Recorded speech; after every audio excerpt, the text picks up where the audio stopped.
Yes. What benefits will you get from Kirtan? Why do we do it? What do we hope to achieve from it?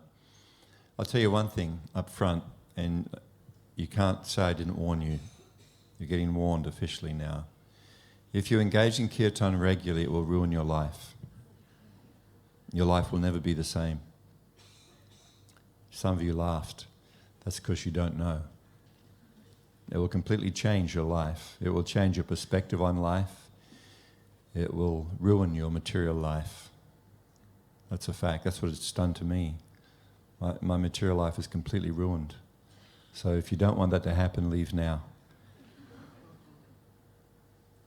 But it's replaced with something much better. What's that song? Illusion never changed. What is it, Madhulila? Illusion never changed into any. What is it? Into something. Yeah, illusion never changed into something real. And there is real and there is illusion. So, we've been speaking. We spoke 2 or 3 times. One on a Friday, and then I think 2 Sundays we were speaking about Kirtan, its origin, what the mantras are, the power of the mantras, and beginning to talk about different effects that it has on us as we meditate on, as we embrace, as we chant these transcendental mantras. And we were explaining how these are not ordinary sounds. These mantras are not made up by anyone. They're actually handed down through a lineage of self-realized yoga masters, beginning with the Supreme Soul, Krishna. So these mantras are not just soothing and calming. Of course they are that, but it's much, much deeper. So tonight, I wanted to read a little bit, a few little different things, and then we'll see where that takes us. But these are so concise and so clear that I thought rather than trying to just paraphrase them, I would like to read a few things, and it will make things very clear. So this is from an interview with my spiritual master. And let me see where we'll start.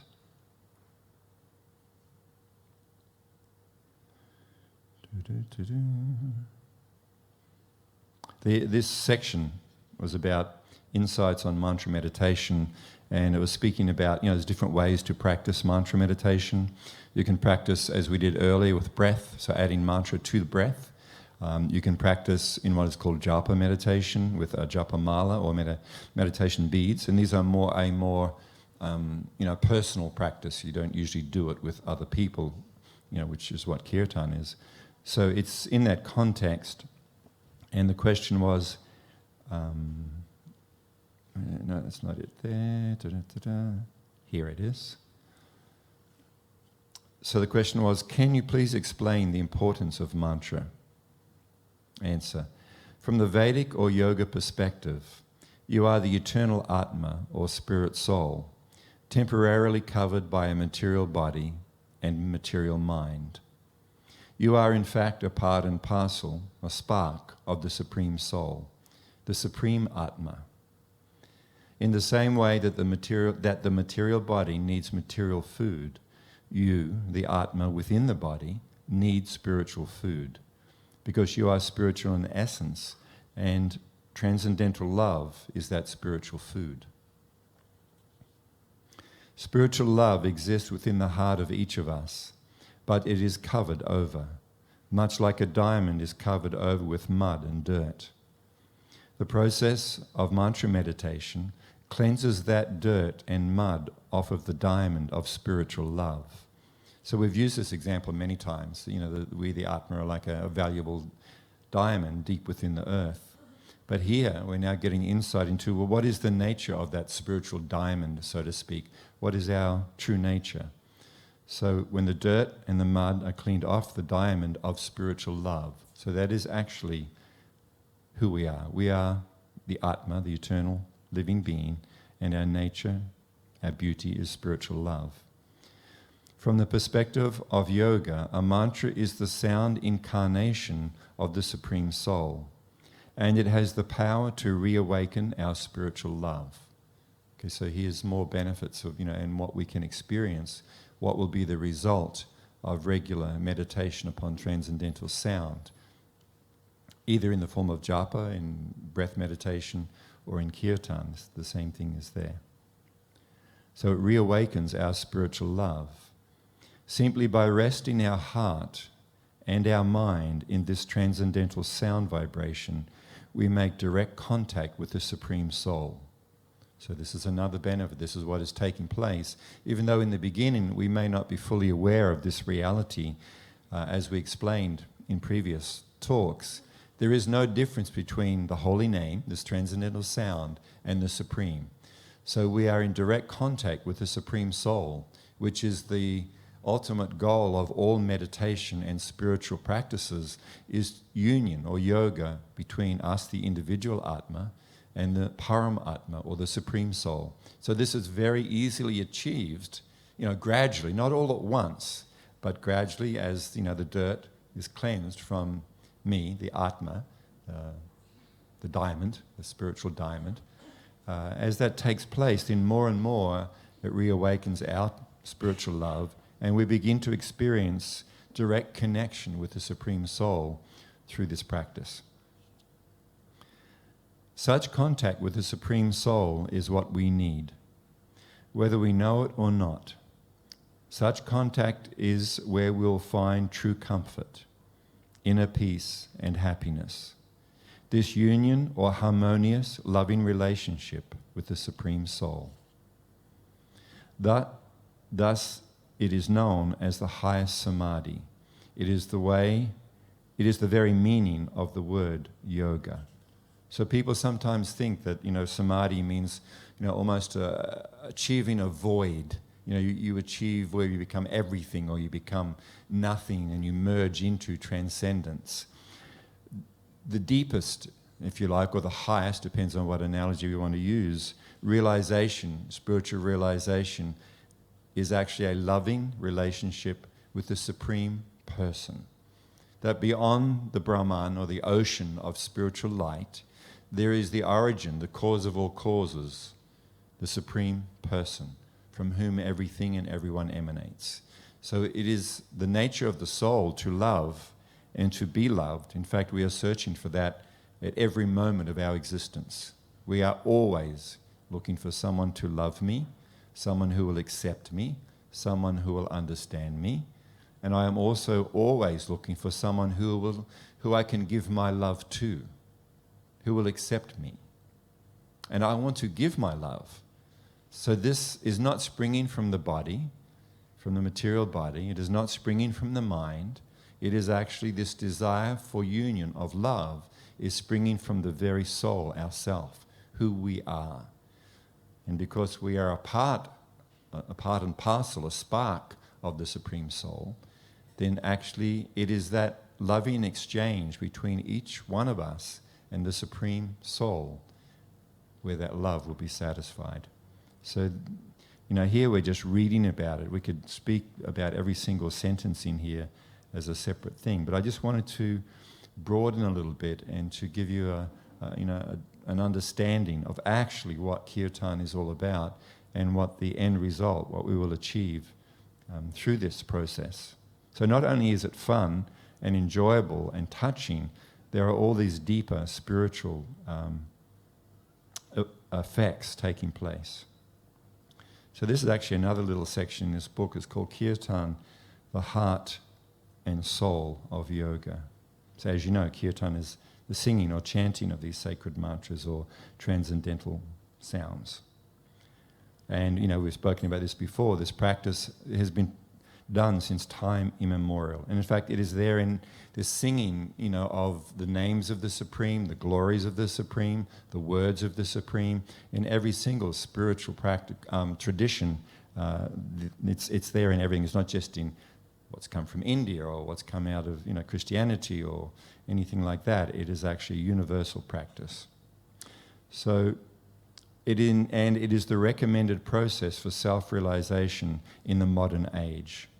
It has the gradual effect of cleansing your heart and mind and helping you to awaken and cultivate your inherent wisdom and spiritual love. And of course, Kirtan is for everyone, every age, everything, everyone. The benefits of Kirtan. Regularly immersing your heart and mind in Kirtan will illuminate your path in life and shed light on your relationships with others, your work, your environment, how to deal with failures and setbacks, and on every aspect of your life. Not only does Kirtan help relieve stress, worries, and anxiety, it awakens and cultivates the innate wisdom, happiness, and spiritual love lying dormant within you. By gradually cleansing your heart and mind, you can discover and experience your real identity, self-worth, and purpose in life. So just a little bit more on what is transcendental sound. Transcendental sound is not something that can be made up, nor is it comprised of mundane words specific to a particular religion or region of the world. A sacred mantra, or transcendental sound, is comprised of various names or descriptions of the Supreme Soul. It originates in the spiritual realm and descends to the material platform without losing any potency, having been handed down orally for countless centuries by a chain of bona fide spiritual masters. Kirtan is a deep reservoir of all-satisfying waters that allows you to experience inner peace and spiritual happiness. The more you drink from this reservoir, the more your heart will be filled with spiritual love and comfort.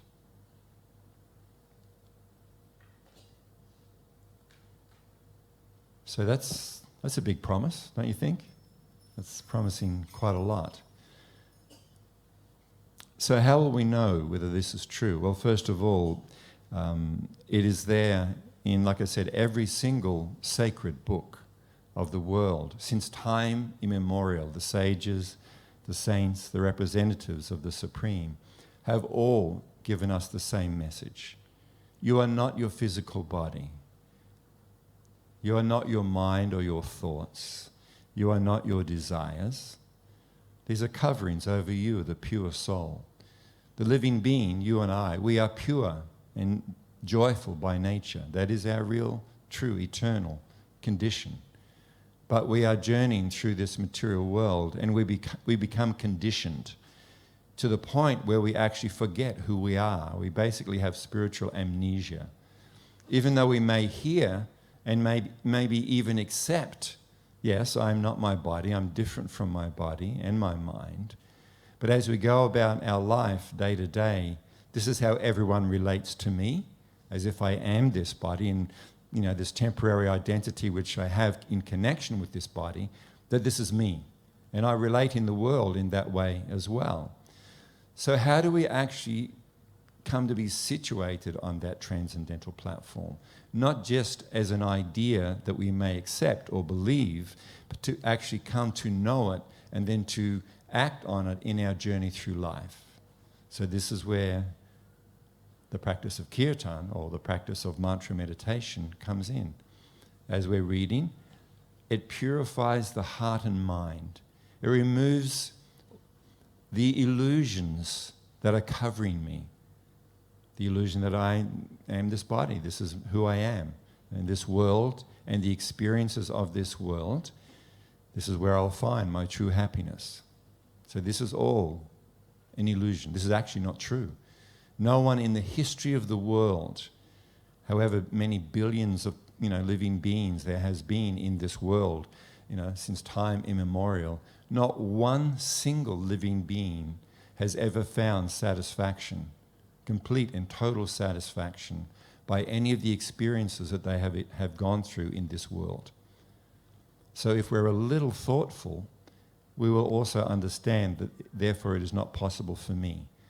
There is nothing I can do in this world, there is no experience that I can have that will actually fully and completely bring me comfort, peace, happiness, satisfaction.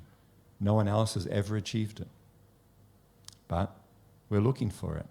So it is in transcendental sound, it is in a relationship with the Supreme, that we uncover that which is already there, and then we can experience that relationship that satisfaction, etc., while we are journeying through this life. So this is what Kirtan is offering us. And it's really difficult to practice, isn't it? It's a pain in the ass. We have to drag out these carcasses out of home or somewhere. We have to drag them here, get them out of the car, drag them in here, find a seat, sit down. It's a very difficult practice. But somehow or other we do it. Yeah? Very dedicated and motivated people. And then when we finally make it in here after the struggle, and then we have to sit there and close our eyes. And we don't even have to sing.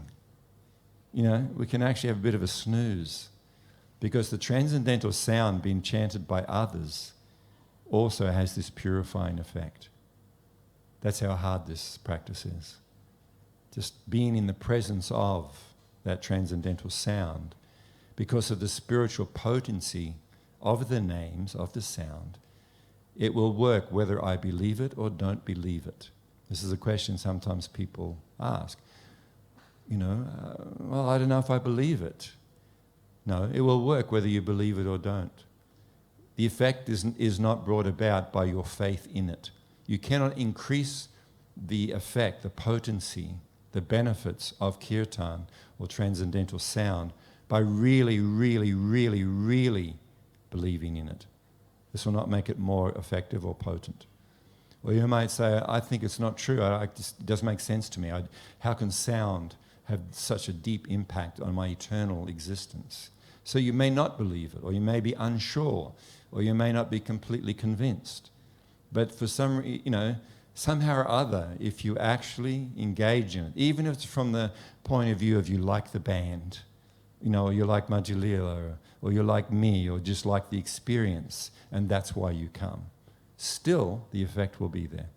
So it has nothing to do with belief. A nice example that my spiritual teacher uses, it's just like, if your body is dirty and filthy and fatigued and sweaty, and you want to get refreshed and clean, you can't just do it yourself by rubbing your arms. But if you go into a shower, a nice, cool, refreshing shower, and you get some soap and you apply the soap and water over your body, this will remove the sweat and the grime, yeah? It's not like you have to believe it. Like a little kid, I don't want to have a bath. They don't have to believe that soap and water and shampoo will clean them. It will happen whether they believe it or don't believe it. This is the nature of soap and water. Similarly, but on a spiritual level, it has nothing to do with whether you believe these mantras will or will not do it. It is their inherent nature. So we simply have to be in proximity to it. And then if we go even a step further, if we're really, really motivated, we can sing as well as listen. So you get to experience what it's like singing. But listening is fine if that's what you feel like. The exact same benefit is there. But then as our heart and mind become purified and we begin to taste a little bit of the sublime spiritual nature of this transcendental sound, there will be a natural and spontaneous desire to want to sing it as well, to say these names. It will arise naturally within a person. Years ago when I was practicing different forms of meditation, I remember coming across this idea that, you can more or less make up your own sound or your own mantra, your own affirmation. And it doesn't really matter what you say or what you do. It's just a matter of having something to focus your mind. So I remember there was this guy in Australia who was kind of quite well known back in the 70s. And he said, you can just repeat any sound. You can repeat one, the sound one. One, one, one. You can even say it with a little bit of gravity. One, one. Inhaling, repeating one in the mind. Exhaling, one. and it'll have the same effect as a mantra. I call BS on this. That sound may relieve you of a little bit of the busy mind. Yes, this is true. It may do that. But it will not bring you the spiritual comfort. It will not bring you the spiritual joy and satisfaction that you so desire, so deeply within yourself. Because nothing material can satisfy me, the non-material spiritual being within the body. So the nourishment we require, we need, we are longing for, we must have, is spiritual nourishment. And this is to be found in transcendental sound. So whatever is happening in our lives, if things are really sunny in your life, in your journey in life, things have just hit this stretch where most things are going well, I would like to encourage you to still practice meditation on transcendental sound. If things are topsy-turvy and gone, upside down, and in material life you are not happy, practice this mantra meditation, particularly the kirtan, the chanting with others. Make this a part of your life, and gradually, little bit by little bit, but very definitely, you'll begin to experience how it ruins your life.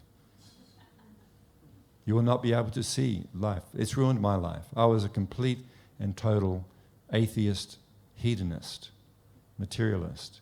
And I took up the chanting in this way, like I've mentioned before, not because I liked it. I didn't particularly like it. But when I heard what the results could be, I thought it's worth trying, right? So now it's made it so that I cannot enjoy material life in the same way as I did. But, and this is a reality, you will begin to experience a higher taste. You'll begin to experience real happiness, real satisfaction,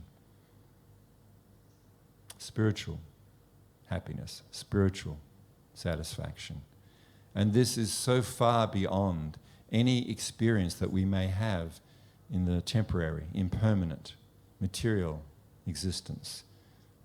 There's an example that comes to mind, and this is an example I heard the first time I met my spiritual teacher, what he spoke about. So there is material existence, and there is a certain amount of pleasure that we experience here. Who can deny it? There is pleasure. Different pleasure of eating and sex and the sun on our skin and so many different nice things that are here. And there is a certain amount of pleasure in them. But for someone who becomes a little intelligent and says, no, I want something more than that, there are different aspects of transcendence that we can experience. There is what is known as Brahman realization. So this is realization of the all-pervading spiritual light, the ocean of spiritual light, which is completely transcendental to and beyond the material elements. So many yogis and transcendentalists want to merge into and become one with this all-pervading spiritual energy. And there is a greater spiritual joy. It's called Brahmananda. Ananda means bliss. Brahma means spiritual. So simply leaving behind the material body and feeling a oneness with the totality of everything in this ocean of spiritual light. This is very real. We understand, though, from Vedic teaching that this ocean of unlimited spiritual energy is the energy springing from the transcendental form of the Supreme Person. So beyond this ocean of spiritual life is the transcendental, eternal cause of all causes, the original cause, who is known by many, many unlimited names. So in this example I'm thinking about, that is there in the yoga texts, it's described that the happiness derived from material sensual experiences is compared to the amount of water in the hoof print of a calf. So if you can imagine how much water there is in the hoof print of a calf. And then it goes on to explain that the person who is experiencing oneness with Brahman, the amount of ananda or happiness they experience is compared to an ocean of blissfulness, compared to the water in the hoofprint of a calf, which the person on the material platform can experience. So what do we want? Do we want to have the amount of happiness in the hoofprint of a calf, that amount of water, or an ocean of happiness? Well, of course, an ocean of joy and happiness is much better than a little cupful. So therefore many people strive for that realization, that Brahman experience. But then we go on to hear from this saintly person called Srila Rupa Goswami, who wrote this book. He says, but the happiness experienced, the joy experienced in love for the Supreme, in union with the Supreme Soul in love, that ananda or joy or happiness or satisfaction is compared to an ocean of spiritual joy, compared to Brahmananda, which is like the amount of water in the hoofprint of a calf. So you see the steps here. The happiness of material experience is compared to the amount of water in the hoofprint of a calf, compared to an ocean of happiness for the person who has realized Brahman. So much higher. Cannot even mathematically work it out. But then the person who is experiencing transcendental union and love with the Supreme Person, that ocean of happiness is an ocean of unlimited love, and the ananda or bliss experienced in Brahman is compared to an ocean, the amount of water in the hoofprint of a calf. So this is actually what is our real birthright, if you put it in those terms. What we are actually looking for, what we need.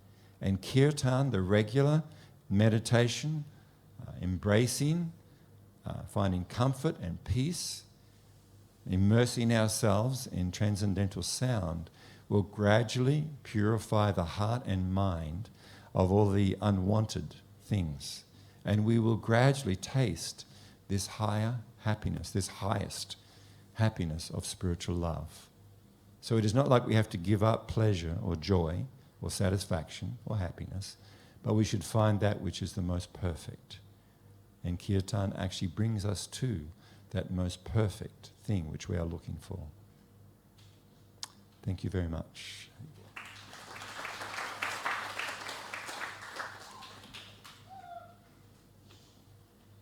So the proof of the pudding is in the eating of it.